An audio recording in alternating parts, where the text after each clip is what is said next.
All right, guys, so here we are, day 3 of exponents. So far, I've noticed that I just looked at day 1 and you guys are doing pretty good.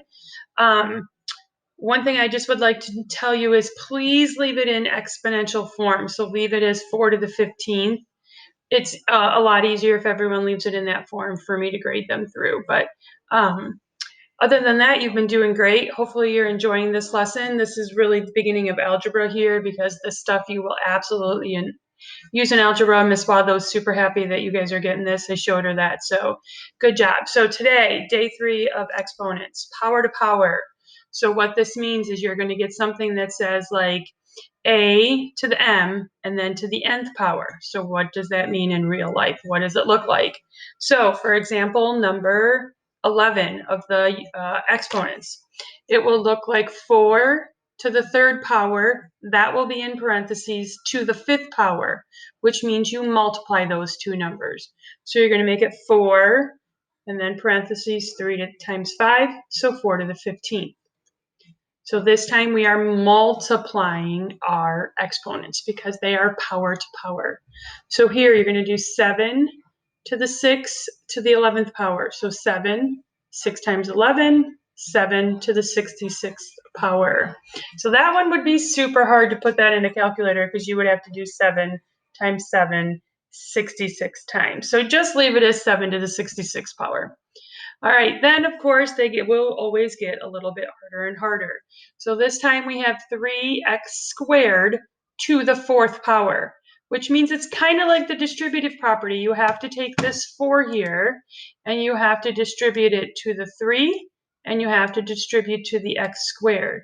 So that's what I did right here. So we're going to do 3 to the 4th power times x and then 2 times 4.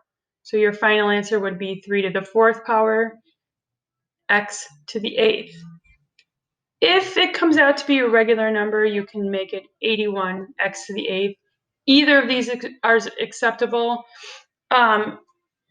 So I'm okay with when it's just this little bit, but please do not take 7 to the 6th power. You're going to get some huge number, okay? All right, let's move on to the next number here. Same thing here. We're going to take the 2, we're going to take the 3, and we're going to give it to the 2. We're going to give it to the x cubed, we're going to give it to the y squared, and we're going to give it to the z to the 4th. And that's what you see right here. So you have 2 to the 3rd power times x, and then the two exponents were 3 times 3 times y, 2 times 3 because you have a 2 here and a 3 here, and then z, 4 to the 3rd because z was to the 4th to the 3rd power. Then go ahead and do your multiplication. Your multiplication will show 2 to the 3rd times x. 3 times 3 is 9. 2 times 3 is 6. 4 times 3 is 12. And then your final answer you would write would be 2 times 2 times 2 is 8. So you're going to get 8, x to the 9th, y to the 6th, z to the 12th. All right, and then you're going to have some bonus questions, ones that are a tad bit harder, because this one you're going to have to use 2 of the rules in the same problem. So let's tackle the power to power one first. So here, you're going to take the 2, you're going to bring it to the 4, you're going to take it to the a7th, you're going to take it b to the 4th, and then you're going to bring it to the c to the 12th. And that's what I did right here. So you have 4 squared times a, then you have 7 times 2 times b, which was 4 times 2, and then c, which is 10 times 2. And then this wasn't into any power. I mean, you could technically say there's a 1 there, but it doesn't change anything, so there's nothing to do. So I just separated it for our purposes here. So then let's go ahead and do the math. So this time you're going to take the beginning terms. So 4 squared is 4 times 4 times this 2 over here. And then we're going to group all of your pretty much like terms.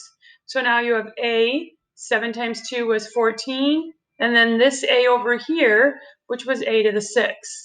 Then you're going to group your b's. So b, over here, 4 times 2 was 8, times b, your 1b from here.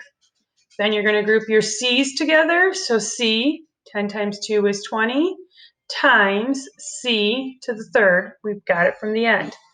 Now, since you have this is the day one, where just do this regular math. So 4 times 4 times 2 is 32. And then 14 plus 6 is 20. 8 plus 1, because remember that technically means there's a 1 there, is 9. And then 20 plus 3 is 23. So you would write this final answer as 32, A to the 20th, B to the 9th, C to the 23rd. So my suggestion is when they get a little bit longer than this, go ahead and write all your work on a piece of paper and then just put it in the Google Doc. Remember, if you are having a problem making this little exponent here, you could always put the caret, but in the announcements on today's lesson, which today is Tuesday the 28th, I did share a short video on how to make an exponent in Google Docs. So hopefully that will help you be able to write it like this in there. If you're having that much trouble, just go ahead and write all your answers on a piece of paper and submit it that way too.